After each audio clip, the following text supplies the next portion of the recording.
ये तो सच बात है। कुछ लोग कहते हैं कि कभी-कभी हम ऐसी मेमोरीज़ बना लेते हैं और हमें अंदाज़ा भी नहीं लगता कि हम इतनी ख़ास मेमोरीज़ बना रहे हैं। हमें बस लगता है कि बस हम एन्जॉय कर रहे हैं, जो कि हमारे साथ भी हुआ टेंट सिटी बनारस में। जो कि मैं ये ट्रिप वैसे तो मेरे हबी जी का सरप्राइज़ था, जो कि मुझे वहीं पे जाके पता चला, और जब वेलकम हो रहा था तो मुझे अंदाज़ा नहीं रहा। मैं बहुत शॉक्ड में थी, बिल्कुल ब्लैंक थी। सो मैंने वेलकम वाली क्लिप ले नहीं पाई, बट मैंने उसके बाद जैसे ही रूम के पास आए तो मैंने सोचा कि मैं थोड़ी-थोड़ी तो क्लिप लूँगी। सो आप मेरी एक्साइटमेंट देख ही सकते हैं। थोड़ा सा रेस्ट करने के बाद हमने सोचा कि पेट पूजा कर लेते हैं, उसके बाद कोई काम दूजा करेंगे, क्योंकि लंच टाइम ओवर हो चुका था। सो अब हम लंच का डिसाइड करते हैं एंड लंच के लिए निकलते हैं कि इसी बहाने हम थोड़ा सा देख लेंगे टेंट सिटी को कि कैसा, कहाँ पे क्या-क्या चीज़ है, क्योंकि बाहर बहुत ही धूप था और इस टाइम पे घूमना पॉसिबल नहीं था। और एक्टिविटी का टाइम ऑलरेडी हमें दिया हुआ था पैम्पलेट में। बहुत सारी एक्टिविटी थी। सबसे पहले तो हमें जहाँ भी जाना हो तो हमारे लिए गोल्फ कार्ट रिसीव करेगा, पिकअप करेगा एंड ड्रॉप करेगा। ये हमें 24/7 था। एंड उसके बाद जो एक्टिविटी थी, Ganga Kund, Ganga aarti, pickup from and pickup drop to Ravidas gate by boat on request था, और Banaras art gallery and craft bazaar and many more like Ganga watch tower, yoga by Ganga, indoor games, gym and library, live music at dinner time and cultural programme and selfie point भी थे। But selfie point के कुछ pamphlet ही थे, ज़्यादा कुछ उतना नहीं था। बट अगर आपको और भी एक्टिविटी उसमें थे, जैसे कि स्पा भी था, आप कैमल एंड हॉर्स राइडिंग कर सकते हैं अगर उस टाइम अवेलेबल हो तो, ये और या रिक्वेस्ट करने पे, या BHU के टेम्पल भी वो लोग आपको घुमा सकते हैं। सो अब जैसे कि हम अपने जहाँ से हमने ब्लॉग स्टार्ट किया था वहीं पे हम पहुँच गए हैं। और ये जो एंट्री पॉइंट है ये बहुत ही अच्छा, अभी तो धूप है तो इसके व्यू आप ऐसे देख रहे हैं, जब ये इवनिंग का टाइम था तो ये बहुत ही सुंदर लग रहा था। एंड इसके आप देख सकते हैं ये सिटिंग एरिया है कि आराम से आप यहाँ पे टी एंड कॉफ़ी एंजॉय करते आप गंगा जी को देख सकते हैं। ये बहुत सुकून वाला है। इसके अपोजिट में घाट है और ये मेरे हबी जी बाय करते हुए सिखाते हुए कि प्राशी को और अब हम घाट में आपको दिखा रही हूँ। एंड सो अब हम चलते हैं लंच करने। जो हमारा लंच था वो टाइमिंग था 12:30 to 2:30, बट हम वहाँ पे 3 o'clock पहुँचे थे। सो हमारा लंच टाइम हमने मिस कर दिया था, बट हमने एक्स्ट्रा अलग से मंगाया जिसके अलग से चार्जेस लगे थे। ये रहा डाइनिंग रूम, जो कि बहुत ही प्यारा था और बहुत सुंदर लगा मुझे।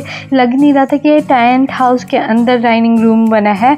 और ये रहा मेन्यू कार्ड, जो कि उन्होंने एक A4 साइज इस पेपर के अंदर प्रिंट करके दिया था, और बहुत ही कम वैरायटी की चीज़ें थी। आप यूजुअली आप अलग अलग टाइम पे ऑर्डर नहीं कर सकते थे ज़्यादा चीज़ें, और जो उनके पास अवेलेबल है उन्हीं में ऑर्डर कर सकते हैं। और ये मेरे हबी जी बताते हुए कि हमने ये चीज़ का वापस से शूट कर चुके हैं, बट मैंने बोला कि मैं हाँ एक और बार शूट करना चाहती हूँ, क्योंकि इवनिंग टाइम पे ये बिल्कुल डिफरेंट ही लग रहा था।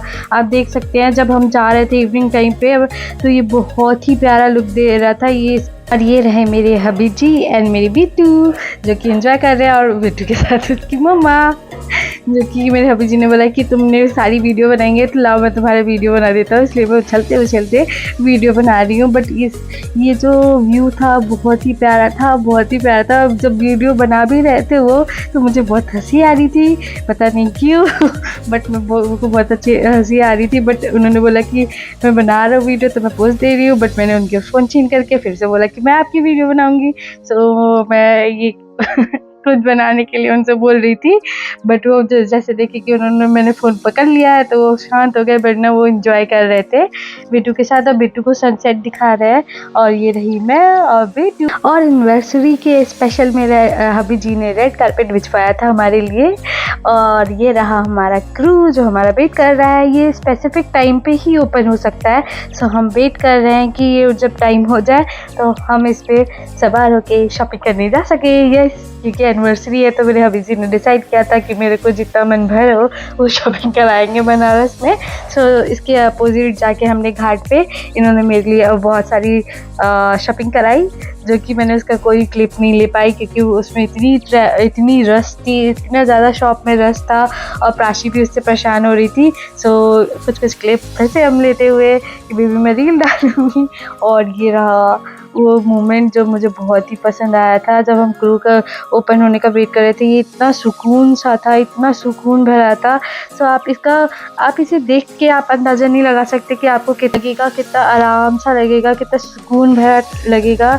इसकी वाइब्स मैं एक्सप्लेन नहीं कर सकती, ऐसी वाइब्स थी। और ये जो टेंट हाउस अगर आप दूर से देखें तो ऐसा लगता है कि ये आप कहीं और ही हैं, किसी आइलैंड पे अकेले। एंड ये हमारी क्लिप जब मेरे हबी जी सनसेट होते हुए प्राची को सिखा रहे थे कि कैसे प्रणाम करते हैं। सो सनसेट होते टाइम सूरज जी को उन्होंने प्राची को प्रणाम करना सिखाया। सो ये रहा वो टाइम। अब हमारा क्रू ओपन हो गया है। सो अब हम शॉपिंग के लिए बढ़ रहे हैं दूसरे घाट की तरफ।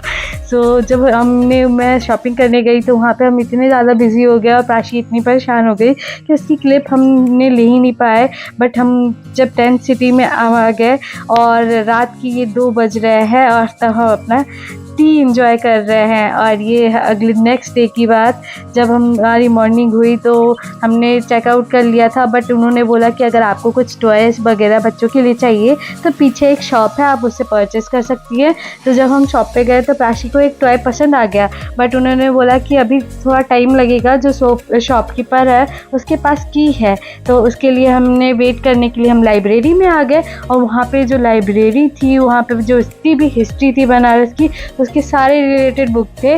बट मेरे हबी जी और भी टॉय देख रहे हैं और वो भी प्राची के साथ बच्चा ही बन गए हैं। बट बहुत क्यूट लग रहा है दोनों के दोनों। सो वो वेट कर रहे हैं कि जैसे वो आए शॉपकीपर तो प्राची के लिए टॉय खरीद सके। एंड और भी चीज़ें हमने देखी, जस्ट इसके शॉप के बगल में ही साड़ी सूट जो भी आपको चाहिए वो भी थे। और साथ में उसकी मशीन भी थी कि कैसे बनती है ये, एक ही जगह पे आपको सब मिल जाएगा। सो मुझे ये चीज़ तो बहुत ही अच्छी लगी। और ये बहुत अच्छा है कि अगर आप कोई बाहर से आएगा तो उसको कहीं और जाने की भी ज़रूरत नहीं है, वो चाहे तो यहाँ से भी परचेस कर सकता है। बट हाँ, ये कॉस्टली ज़रूर थी क्योंकि मेरे को जो सूट पसंद आई थी वो 7000 या 5000 की अप्रॉक्स थी। एंड सो मैंने तो ऑलरेडी शॉपिंग की थी तो मैंने यहाँ से शॉपिंग नहीं की। बट मेरे हबी जी ने प्राची के लिए टॉय परचेस करने का सोचा था, वो वेट कर रहे थे। बट जब तक वो शॉपकीपर आ रहा था अप्रॉक्स 11:30 हो गया था। और तो हमने तब तक सोचा कि और जब तक वो नहीं आता है तो प्राची को क्यों ना हम प्ले रूम में ले जाए। जब हम प्ले रूम में गए तो देखा कि वहाँ पे कैरम और बोर्ड के अलावा कुछ था ही नहीं। सो क्योंकि आधी से ज़्यादा वो लोग पैक कर रहे थे दूसरी जगह शिफ्ट होने के लिए। सो हम वापस आ गए एंड हमने चेकआउट कर लिया, उसका टॉय परचेस कर लिया।